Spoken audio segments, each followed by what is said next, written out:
In this section, we're going to plan our application. We'll be building a small application that will allow us to demonstrate all of the most important aspects of common Node.js web apps. Because of this, we shouldn't expect any changing requirements coming our way. I think it's safe to plan out the whole application.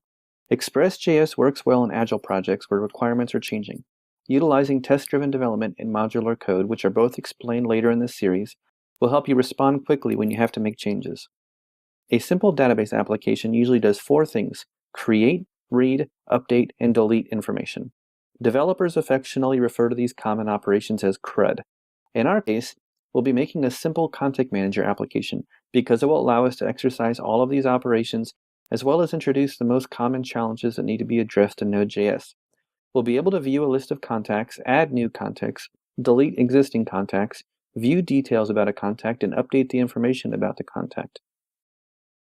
As you can imagine, you don't want some stranger deleting entries from your contact list, or for that matter, you may not want them to see your list at all. Therefore, we'll need to start out by requiring people to log in or create an account.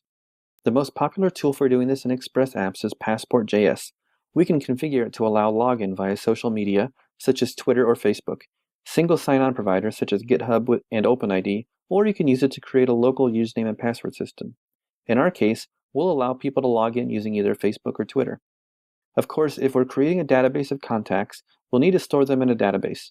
Node.js and Express support many different kinds of databases, including traditional relational databases such as MySQL, key-value databases such as Redis, and non-relational databases such as Mongo.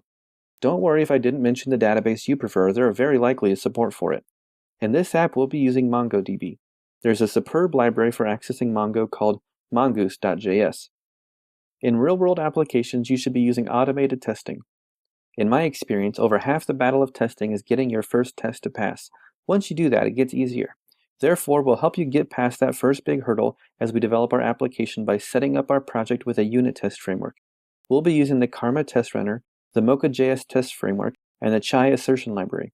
We'll also be utilizing the Supertest helper utility and the Sign-on.js mocking library.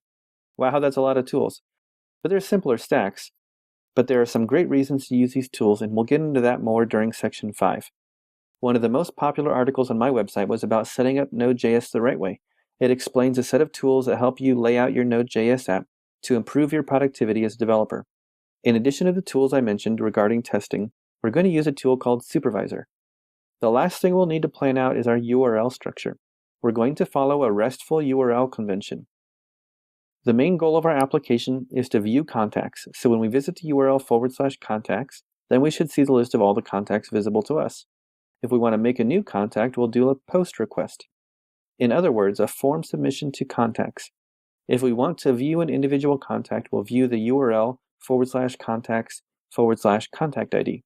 If we want to edit a contact, we'll make a put or post request to contacts /contact ID.